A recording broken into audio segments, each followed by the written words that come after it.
Mereka sepakat mengharamkan maulidan, mereka sepakat mengharamkan tahlilan, mereka sepakat mengharamkan haul, mereka sepakat mengharamkan ucapan Natal dan sebagainya.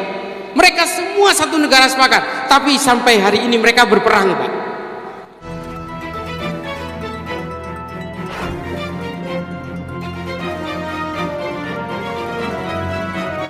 Assalamualaikum warahmatullahi wabarakatuh. Salam, salve, Om Swastiastu, Namo Buddhaya, salam kebajikan. Teman-teman, sebelum menonton video ini silahkan klik tombol subscribe bagi yang belum, dan bagi teman-teman yang sudah silahkan klik like, komen, dan juga share videonya. Oh ya teman-teman, ada salah satu tanda love di situ, tulisan terima kasih. Jika berkenan, teman-teman boleh klik di situ. Dan jangan lupa untuk nyalakan selalu loncengnya agar teman-teman tidak ketinggalan informasi-informasi menarik dari channel YouTube Predikako. Terima kasih. Salam Pancasila. Bismillahirrahmanirrahim. Assalamualaikum warahmatullahi ta'ala wabarakatuh.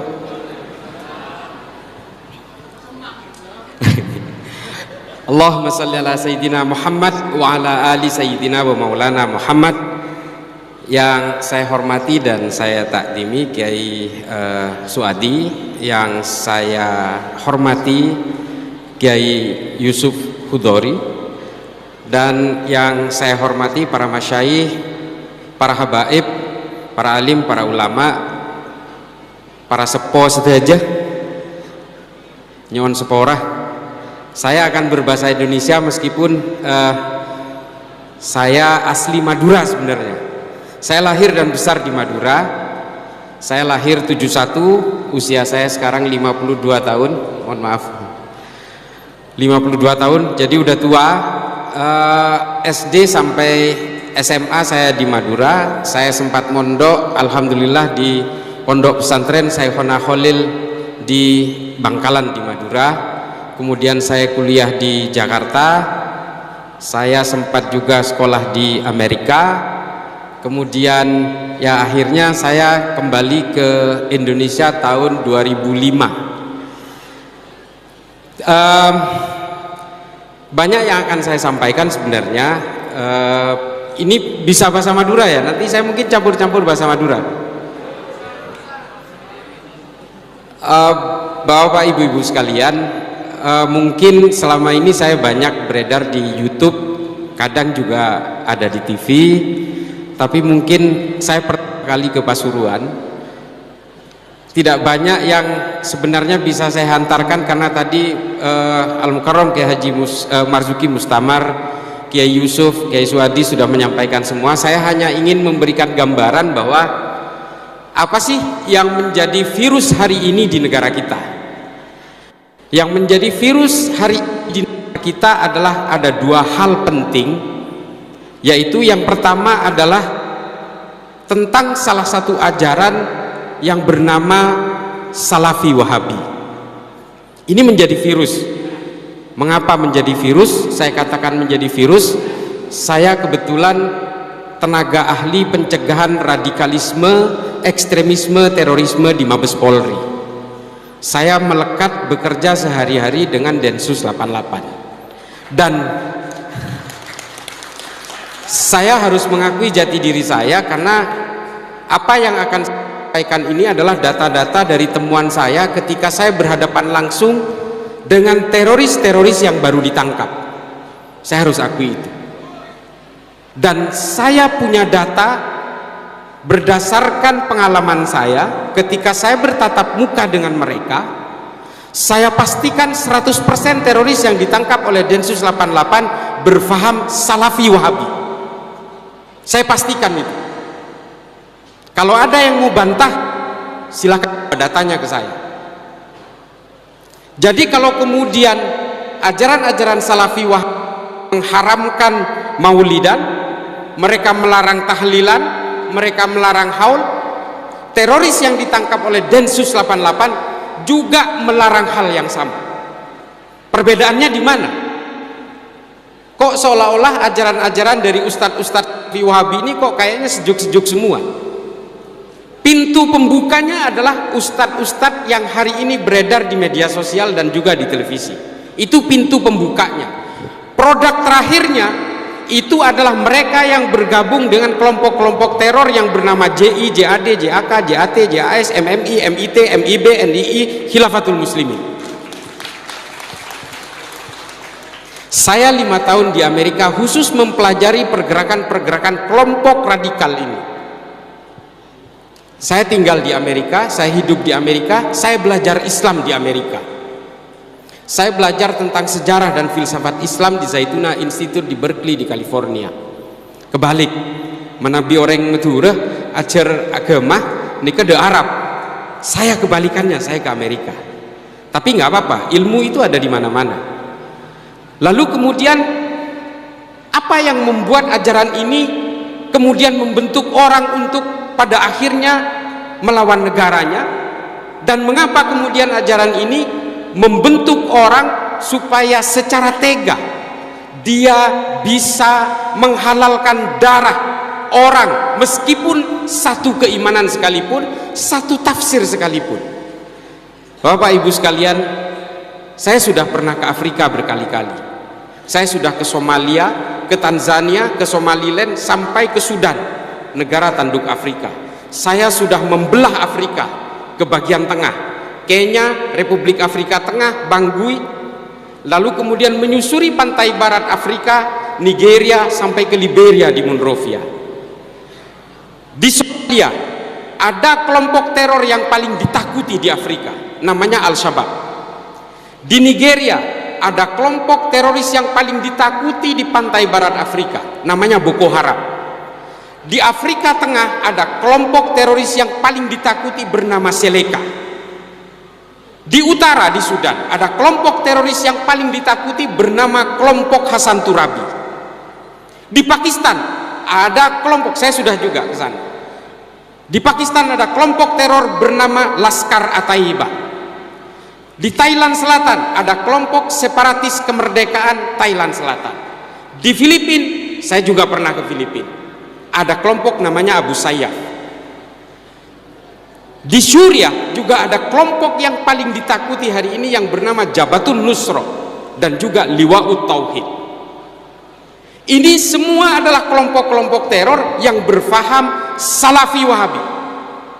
Di YouTube banyak yang membantah ini. Saya tantang, kalau memang tidak percaya bahwa teroris yang ditangkap oleh Densus itu hari ini berpaham ini, saya bawa ke penjara, ketemu langsung dengan terorisnya. Saya tantang. Mereka punya pemahaman yang sama.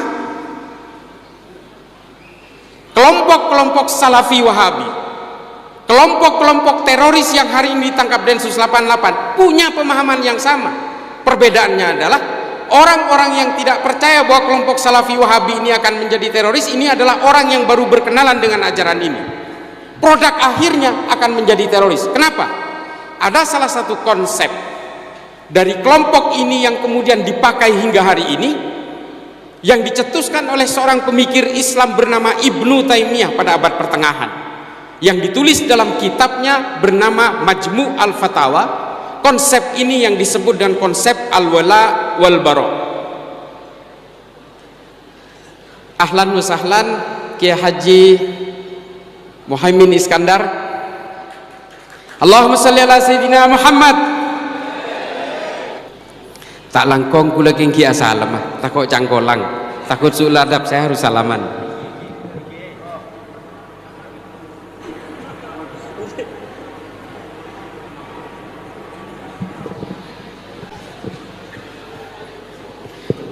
Saya berdiri saja ini, karena badan saya kecil jadi malah makin tenggelam ini kalau enggak. Cepon reng metu pendit. Lalu kemudian yang menjadi konsep dasar dari ajaran ini adalah konsep al-wala wal bara. Konsep al-wala wal bara ini dicetuskan oleh salah seorang pemikir Islam abad pertengahan yang bernama Ibnu Taimiyah, yang ditulis dalam kitab Majmu' al-Fatawa. Nah, persoalannya kemudian adalah konsep-konsep seperti al-wala wal bara inilah yang kemudian diusung ke Arab Saudi oleh Muhammad bin Abdul Wahab untuk memerdekakan Saudi dari kekuasaan Kekaisaran Ottoman, Kekaisaran Utsmani. Nah, ajaran-ajaran ini kemudian disebarkan di Arab Saudi, lalu kemudian orang-orang Arab Saudi berusaha melepaskan diri dari kekuasaan Kekaisaran Utsmani. Nah, persoalannya kemudian ajaran ini dibawa ke negara kita, tujuannya satu. Tujuannya ingin menumbangkan Nahdlatul Ulama. Nah, ini yang harus kita pahami. Mengapa orang-orang Wahabi ini mengharamkan Maulidan? Karena keluarga Ibnu Saud paling takut dengan kerumunan masyarakatnya sendiri, karena mereka takut rakyatnya sendiri memberontak kepada keluarga Ibnu Saud. Ini tolong diperhatikan. Nih, seperti perkumpulan-perkumpulan jamiah seperti ini paling ditakuti oleh keluarga Ibnu Saud. Lalu mengapa orang Wahabi juga anti terhadap dzurriyyah kenabian? Mengapa kemudian orang Wahabi anti terhadap habaib? Karena musuh dari keluarga Ibnu Saud itu adalah seorang habaib dari keluarga Ibnu Rasyidin di kota Ha'il. Semua fatwa-fatwa ulama Wahabi ini dibuat berdasarkan pesanan untuk memperkuat politik kerajaan Ibnu Saud. Ini tolong diperhatikan. Mengapa mereka anti terhadap musik dan juga kebudayaan-kebudayaan lokal? Karena mereka memang takut sekali terhadap perkumpulan-perkumpulan masyarakat, perkumpulan-perkumpulan komunitas yang dicurigai akan melakukan pemberontakan terhadap kerajaan. Ini yang harus dipahami oleh kita semua. Jadi semua fatwa-fatwa Wahabi, Salafi ini sebenarnya dibuat berdasarkan pesanan dari keluarga kerajaan. Saya minta orang-orang yang merasa Salafi Wahabi bantah saya, tapi belajar dulu tentang sejarah ini. Saya terus terang sangat percaya diri untuk mengatakan ini karena banyak sekali buku yang menulis tentang ini. Mengapa Maulidan diharamkan? Karena mereka memang paling takut dengan perkumpulan-perkumpulan masyarakat. Unjuk rasa juga diharamkan oleh mereka, karena mereka memang paling takut terhadap pergerakan-pergerakan rakyat. Musik juga diharamkan. Karena apa? Karena keluarga Ibnu Saud paling takut dengan gerakan-gerakan kebudayaan di Timur Tengah.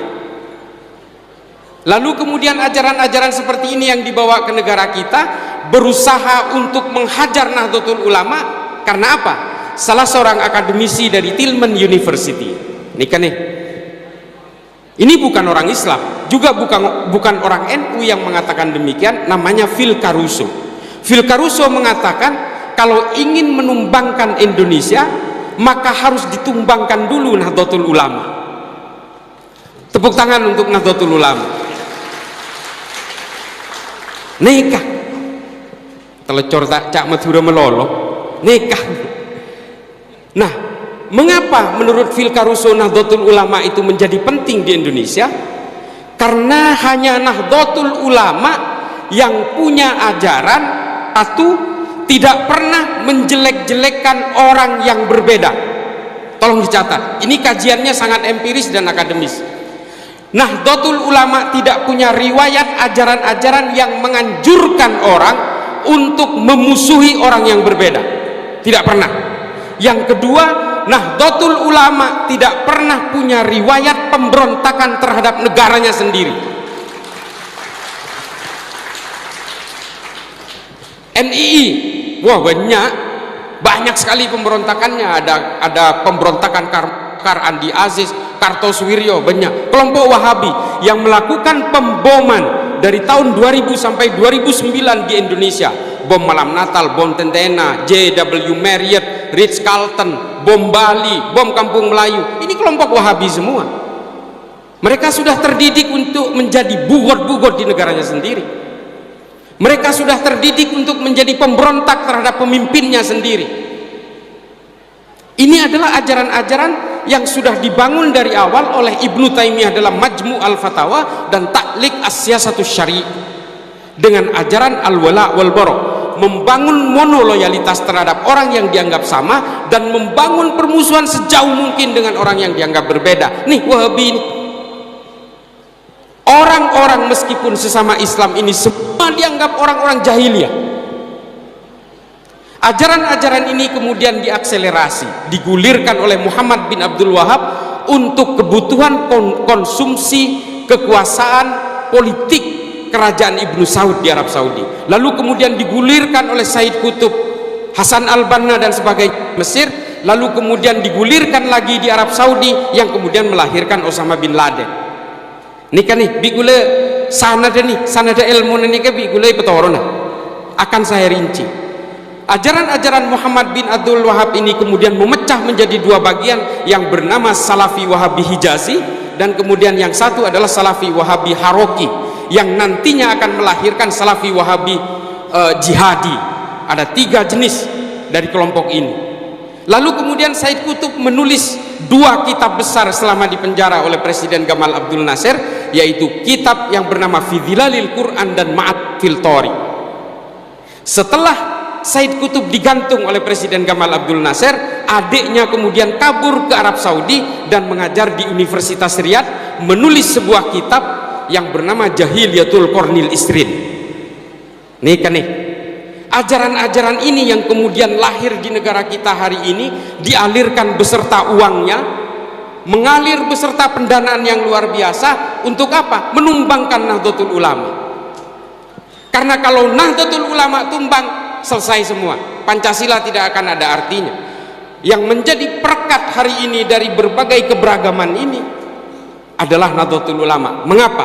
Indonesia adalah populasi terbesar umat Islam di dunia. Paling besar umat Islam di dunia ini adalah Indonesia, dan organisasi terbesar dari seluruh organisasi berbasis keagamaan Islam di dunia yang paling besar adalah Nahdlatul Ulama. Tidak bisa dipungkiri, ini statistik, ini indeks. Jadi kalau ingin menumbangkan Indonesia, maka tumbangkan Nahdlatul Ulama. Itulah mengapa kelompok Hizbut Tahrir Internasional yang kantor pusatnya di Inggris diekspor ke negara kita dengan pendanaan yang luar biasa. Tujuannya apa? Untuk memecah belah umat-umat di kalangan Nahdiyin. Ini tujuannya. Ajaran-ajaran Salafi Wahabi diekspor paksa beserta uangnya datang ke sini. Untuk apa? Memecah belah umat-umat Nahdlatul Ulama ini. Saya tidak ingin mengglorifikasi lalu mendewakan dan memberhalakan Nahdlatul Ulama di sini. Tapi saya berbicara tentang riset-riset yang empiris. Yang saya katakan tadi adalah Phil Caruso dari Tillman University melakukan riset ini bertahun-tahun di Indonesia, dan kemudian mereka menyadari, orang-orang barat menyadari bahwa Nahdlatul Ulama ini adalah pasak poros utama dari keberagaman bangsa kita. Pancasila tidak akan ada apa-apanya tanpa Nahdlatul Ulama. Ini harus diakui. Saya tidak ingin mengatakan Pancasila sakti, Pancasila sakti, tapi Nahdlatul Ulama jauh lebih sakti menurut saya. Ini mohon maaf, saya tidak ingin mendegradasi Pancasila, tapi yang namanya filosofi Gronslah, Pancasila ini adalah filosofi Gronslah di awang-awang. Dia adalah aturan-aturan tanpa dogma. Tapi kalau agama, oning dogma, tahu dogma, percaya nggak percaya harus percaya. Nah, ini hanya dimiliki oleh basis-basis ilmu keagamaan yang kemudian mengalir di dalam NU, dan NU ini punya sanad-sanad keilmuan dari tabi'in sampai ke sahabat dan Rasulullah. Nah, inilah kemudian yang harus kita jaga, sanad keilmuan ini. Sementara gerakan-gerakan ideologi transnasional yang datang dari Arab, yang datang dari mana-mana ini harus kita tolak. Dan bukan hanya ideologi-ideologi berbasis Islam yang menyerang kita hari ini, juga termasuk yang menyerang Nahdlatul Ulama, termasuk komunisme juga mengalir ke kita. Mereka mengalir diam-diam. Cuma persoalannya memang komunis ini sudah tidak punya otot, Pak. Dia sudah tumbang di negaranya sendiri. Tapi kalau Salafi Wahabi sebentar lagi juga akan tumbang di negaranya sendiri. Coba perhatikan. Hari ini Saudi sudah menyadari kesalahannya bertahun-tahun. Pangeran Muhammad bin Salman mengubah undang-undang negaranya yang berbasis undang-undang agama yang dulu dibanggakan sebagai ajaran paling murni katanya. Hari ini semuanya dirubah. Perempuan Arab Saudi hari ini sudah boleh nyetir mobil, sudah bisa jadi supir Grab, ke luar negeri sudah bisa tanpa mahram, ke mall juga sudah tidak dipisah antara laki-laki dan perempuan, dan pakai hijab sudah tidak wajib lagi di Saudi kecuali di Haramain. Apakah dia mengubah hukum agamanya? Tidak, dia mengubah tafsir-tafsir agamanya. Ini dikatakan oleh Muhammad bin Salman di dalam salah satu saluran TV namanya Frontline. Muhammad bin Salman hari ini memenjarakan ulama-ulama Wahabi. Tore, ini loh hari ini betul-betul menjadi kebingungan orang-orang Salafi Wahabi di Indonesia. Mereka ingin menjadikan Indonesia seperti Saudi zaman dulu. Saudi ingin berubah seperti Indonesia hari ini. Semuanya serba terbalik. Dan inilah ideologi. Bapak Ibu sekalian, agama itu bukan ideologi, tapi tafsirnya ideologis. Harus kita akui itu.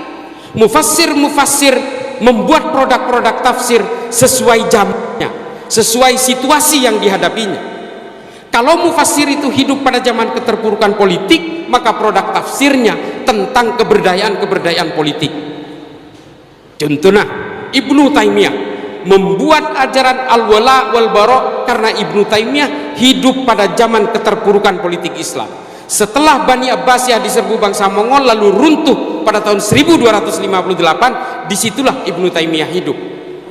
Dan kemudian masa perang salib, ketika orang-orang Eropa berusaha menguasai Yerusalem dan melakukan peperangan dalam perjalanannya menuju Yerusalem di tanah Arab. Pada masa itulah keterpurukan politik Islam terjadi, sehingga produk-produk tafsir Ibnu Taimiyah memang tentang keberdayaan politik. Menabih ahli-ahli tafsir penika odi neng zaman perang, produk tafsir pasti tentang perang. Kalau mufassir itu hidup pada zaman kemakmuran, produk tafsirnya pasti tentang kemakmuran. Ini contoh nih, menabi, kok saya bahasa Indonesia terus ya? Bahasa Madura terus. Contoh, kalau kita melihat perbedaan antar mazhab misalnya, ada yang menganggap bahwa air liur anjing itu bukan najis mughalladhah misalnya. Ada yang menganggap hanya najis biasa. Karena yang menganggap air liur anjing itu adalah najis mughalladhah hidup pada zaman pandemi rabies. Dan orang yang meringankan, mazhab ulama-ulama yang meringankan air liur anjing itu adalah ketika masa pandemi itu sudah selesai. Lalu kemudian produk-produk tafsirnya terpengaruh oleh situasi, oleh ahli tafsir itu. Nah, Arab Saudi hari ini menyadari kesalahan itu. Lalu kemudian dia ubah semua. Muhammad bin Salman, Pangeran Muhammad bin Salman dalam wawancaranya dengan New York Times, dia mengatakan bahwa kalau Saudi hidup dengan ajaran-ajaran Muhammad bin Abdul Wahab, maka Saudi akan menjadi negara paling terbelakang di dunia. Dan kemudian dia menyadari, lalu dia ubah semua tafsir-tafsirnya. Nih kan ini mangken nih. Dan dia dalam waktu dekat akan menghalalkan bank. Tore nih. Dagi mangken Salafi Wahabi sebedikin toh. Yang ada di Indonesia hari ini, kelompok Salafi Wahabi selalu mengatakan ajarannya yang paling orisinil, paling otentik dengan ajaran Nabi. Nabi tidak pernah mengkafir-kafirkan saudara seimannya, tapi dia dengan gampangnya mengkafirkan saudara seiman. Lalu dia mengaku bahwa itu adalah jalan yang paling orisinil. Logikanya di mana? Nabi ketika hijrah ke Madinah, dia mendamaikan orang yang sedang berkonflik. Suku Aus dan Khazraj yang sudah berkonflik selama puluhan tahun oleh Nabi didamaikan. Orang-orang Kristen dan orang Yahudi yang sebelumnya berkonflik untuk berebut pemungut pajak bagi kerajaan Persia, lalu kemudian oleh Nabi didamaikan. Orang-orang pendatang dan orang pribumi oleh Nabi didamaikan, yang kemudian tertuang dalam Piagam Madinah. Nabi dikenal sebagai tokoh paling moderat pada zamannya. Lalu sekarang ada orang yang mengaku ajarannya paling orisinil, paling otentik dengan ajaran Nabi, tapi selalu mengkafir-kafirkan orang Nahdien. Coba, padahal ajaran itu dirumuskan oleh ulama-ulama Saudi pada saat itu hanya untuk memperkuat politik kerajaan. Ziarah kubur diharamkan. Coba, ziarah kubur diharamkan oleh orang-orang Wahabi karena kerajaan dari keluarga Ibnu Saud takut orang Saudi itu punya ikatan resiliensi masalah nenek.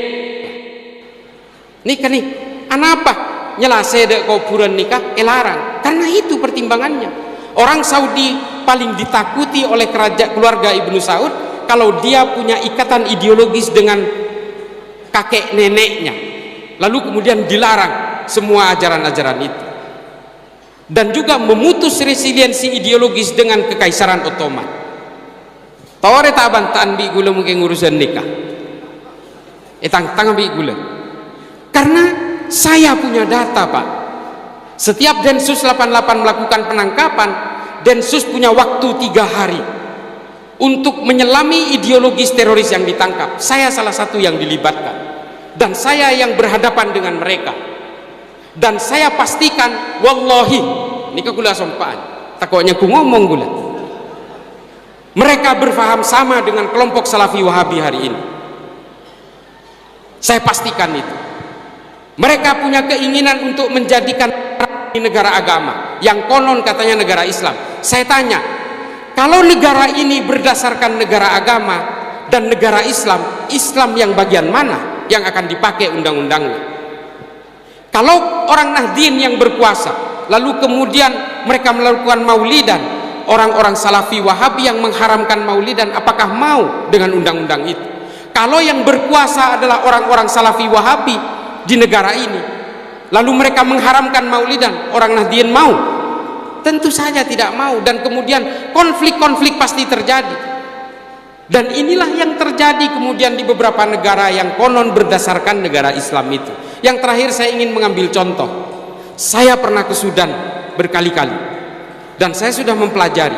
Sudan pada tahun 1983 menggunakan undang-undang syariah, menggunakan hukum hudud di dalam undang-undang kenegaraannya pada zaman Presiden Ja'far al-Numairi. Apa yang terjadi? Setelah itu Sudan terlibat dalam kudeta demi kudeta dan terlibat dalam perang sipil terpanjang di dunia selama 24 tahun. Dan yang paling tragis adalah Sudan menjadi pengekspor pengemis bertangan buntung terbesar di dunia. Karena apa? Sayyidina Umar pernah berkata, percuma kalau kemudian undang-undang yang keras itu diberlakukan kepada orang yang masih kelaparan. Lalu kemudian Sayyidina Umar mengampuni pencuri onta yang kelaparan. Orang-orang yang masih banyak yang kelaparan lalu diberikan hukum yang keras. Pada akhirnya semua rakyatnya terpotong tangannya. Bapak Ibu sekalian yang pernah ke Mekah atau ke Madinah, orang-orang yang menjadi pengemis di sekitar Misfalah dan Jihad itu rata-rata orang Sudan yang tangannya buntung. Mereka pernah mencuri lalu dipotong tangannya, lalu mereka menjadi pengemis seumur hidup. Karena apa? Karena mereka terpaksa mencuri meskipun undang-undangnya sangat ketat. Karena kelaparan, keluarganya kelaparan. Lalu kemudian orang Sudan menjadi buntung, hampir semua orang-orang di Sudan buntung tangan. Yang tidak terima kemudian siapa? Orang-orang Kristen yang berada di Sudan Selatan, lalu mereka memberontak dan hari ini Sudan terpecah menjadi 2 bagian. Sudan Utara yang beragama Islam, Sudan Selatan yang beragama Kristen. Ini kalau kita berbicara tentang perbedaan keimanan dalam suatu negara yang kemudian dipaksakan menjadi homogen dalam undang-undang. Bayangkan kalau Indonesia ini dipaksa menjadi negara agama dan menggunakan undang-undang Wahabi misalnya.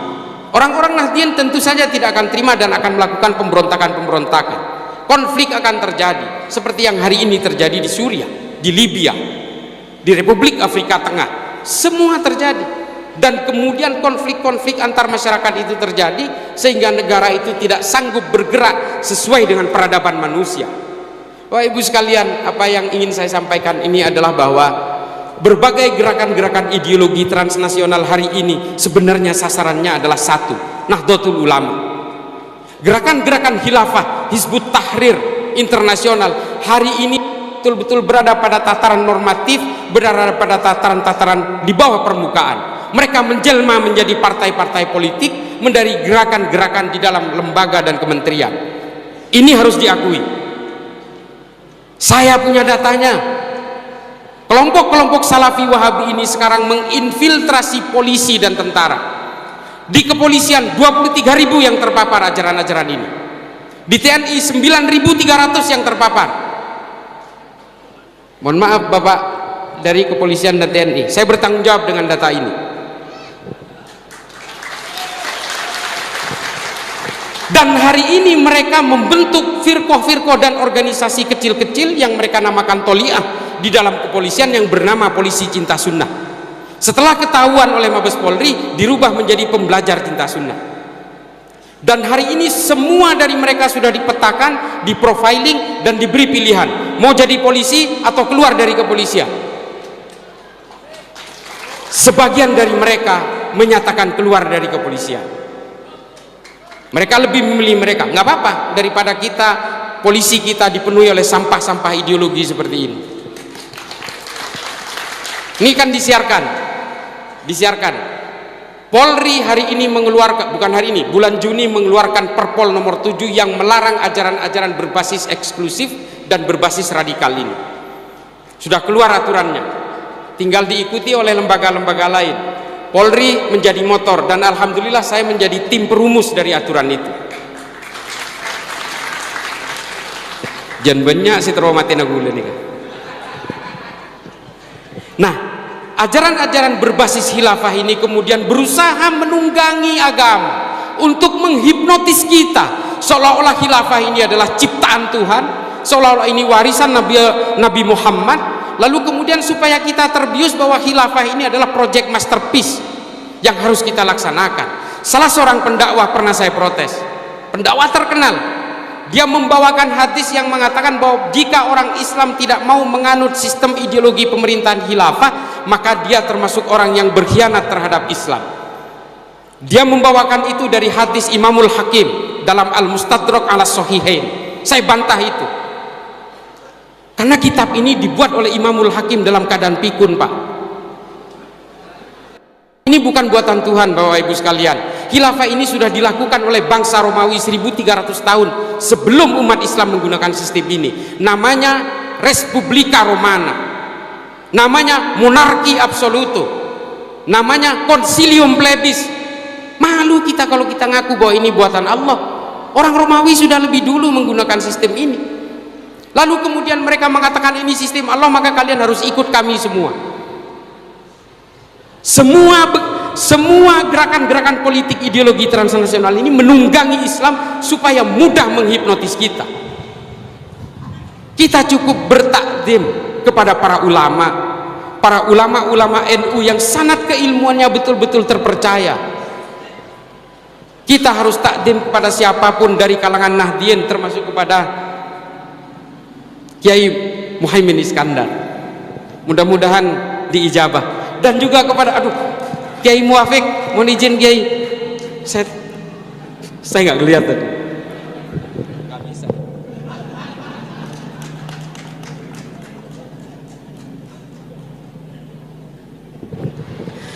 Panjang sekali kalau berbicara tentang ideologi transnasional, karena saya memang banyak sekali menggunakan metode pendekatan sejarah, Pak, Bapak Ibu sekalian. Karena kebetulan studi saya tentang sejarah dan filsafat Islam di Amerika, jadi saya betul-betul menggunakan metode pendekatan sejarah. Kalau pakai dalil, Pak, debatnya nggak selesai. Tapi kalau sejarah, insya Allah ikhtilafnya sedikit, khilafiyahnya sedikit. Jadi makanya saya sering menggunakan metode pendekatan sejarah. Jadi jangan kaget kalau saya berani mengatakan bahwa khilafah itu bukan buatan Allah, itu buatan bangsa Romawi ketika menguasai kekaisaran Bizantium. Yang mau membantah ini saya tantang, ayo, tapi belajar dulu, jangan cuma urat leher aja. Lalu Rasyidin dengan sistem syuro, karena konflik antara Sayyidina Umar dengan Sa'ad bin Ubadah yang luar biasa, kaum Muhajirin dan kaum Ansor sudah berhadapan menghunus pedang, lalu kemudian diambil jalan tengah, wasatiyah, middle path bahasa Inggrisnya, jangan bahasa Inggris lah, nanti nggak ngerti. Nah, lalu kemudian diambil jalan tengah, ditunjuklah Sayyidina Abu Bakar. Disinilah paling awal digunakan sistem syuro, kesepakatan bersama. Tapi nanti pada zaman Bani Umayyah dirubah lagi menjadi sistemnya al-mamlakah, kerajaan dinasti, dari Muawiyah bin Abi Sofyan turun ke Yazid bin Muawiyah, Yazid bin Muawiyah turun kepada Walid bin Yazid. Jadi turun temurun dari bapak ke anak lalu ke cucu. Berubah lagi sistemnya. Pada zaman Bani Abbasiyah dirubah lagi, dirubah menjadi ahlul halli wal aqdi. Nah, mungkin nggak kalau sistem dari Tuhan kemudian diubah-ubah sesuai kebutuhan? Nggak bisa, ini nggak logis, Pak, nggak rasional. Nah, makanya saya membantah habis-habisan, termasuk Ibnu Taimiyah. Ibnu Taimiyah ini memang tidak semuanya jelek. Mungkin yang saya anggap sangat antagonis mungkin al-wala wal bara, tapi kritik Ibnu Taimiyah terhadap sistem ahlul halli wal aqdi ini patut kita hargai, karena menurut Ibnu Taimiyah ahlul halli wal aqdi ini adalah ciptaan bangsa Romawi. Saya sepakat dengan itu. Nah, inilah kemudian yang berusaha menyasar kita hari ini, berusaha menggempur orang-orang Nahdliyin, karena kalau Nahdlatul Ulama ini tumbang, Indonesia tumbang, Pak, udah percaya saya. Dan hari ini paling terakhir saya dilibatkan oleh pemerintahan Somalia untuk merumuskan bagaimana konflik di sana itu supaya cepat selesai. Persoalannya Somalia ini sistemnya sama, Pak, agamanya sama, tafsirnya sama, madhabnya sama, manhajnya sama, ijtihadnya sama. Semua ulamanya lulusan Mekah dan Madinah. Mereka sepakat mengharamkan musik, mereka sepakat mengharamkan maulidan, mereka sepakat mengharamkan tahlilan, mereka sepakat mengharamkan haul, mereka sepakat mengharamkan ucapan Natal dan sebagainya.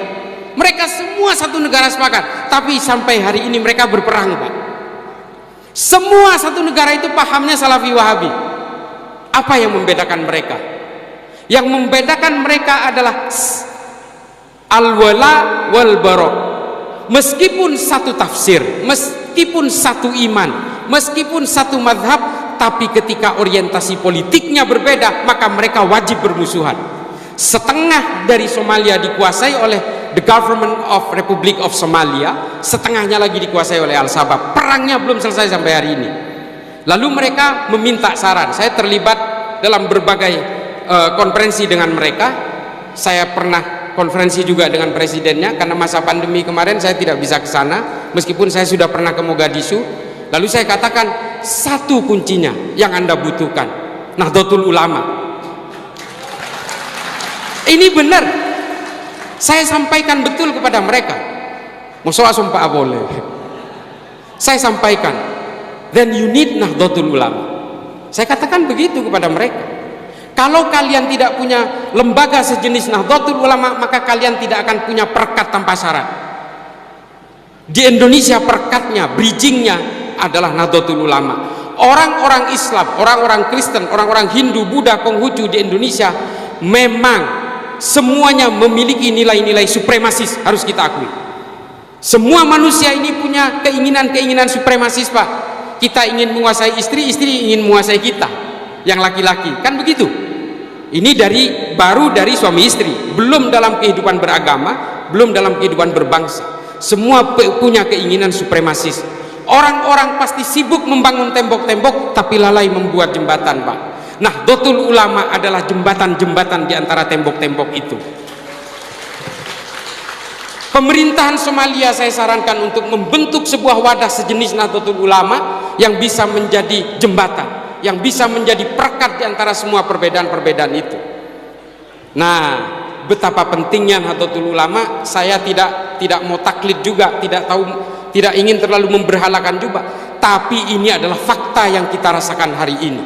Kalau Nahdlatul Ulama ini terpecah belah, terpengaruh oleh ajaran-ajaran ideologi transnasional seperti Salafi Wahabi dan kelompok Hizbut Tahrir, maka kita tidak mustahil akan saling bacok sesama teman nih. Kita akan saling tebas, Pak. Kita sudah punya sejarah-sejarah tidak nyaman di masa lalu. Kita pernah mengalami perang-perang sesama orang Islam. Kita pernah membunuh sesama orang Islam. Pembunuhan Sayyidina Utsman, pembunuhan Sayyidina Ali, pembunuhan Sayyidina Hasan, Sayyidina Husain. Ini semua pembunuhan sesama orang Islam, Pak. Perang Jamal, perang Siffin, perang Hurrah, perang Zab. Ini adalah perang-perang sesama orang Islam. Keluarga Ibnu Saud dan keluarga Ibnu Rashidun yang melibatkan umat Islam di Saudi terlibat dalam 8 kali perang dan menewaskan 14.000 orang Islam di Arab Saudi. Ini harus kita jauhi, Pak. Tidak mustahil kalau kita termakan oleh ajaran-ajaran ideologi transnasional ini, kita akan saling tebas dengan tetangga sendiri. Kita akan saling tebas dengan orang-orang yang hari ini berkumpul dan tidak mustahil suatu saat akan bermusuhan. Hanya gara-gara terpengaruh oleh ajaran-ajaran yang berbasis al-wala wal bara ini. Saya kira begitu. Mudah-mudahan ini bisa menjadi maslahat terutama bagi saya pribadi yang fakir ilmu ini, dan mudah-mudahan bisa menjadi manfaat bagi seluruh umat di dalam bangsa ini. Akhiran, ihdinas siratal mustaqim, wallahul muwaffiq ila aqwamit thoriq. Wassalamualaikum warahmatullahi taala wabarakatuh. Oke teman-teman, saya kira sampai di sini video saya. Terima kasih bagi teman-teman yang sudah menonton video ini. Terima kasih saya ucapkan bagi teman-teman yang masih tetap setia menonton channel ini. Jika dirasa video ini bermanfaat, silakan di-share sebanyak-banyaknya. Terima kasih.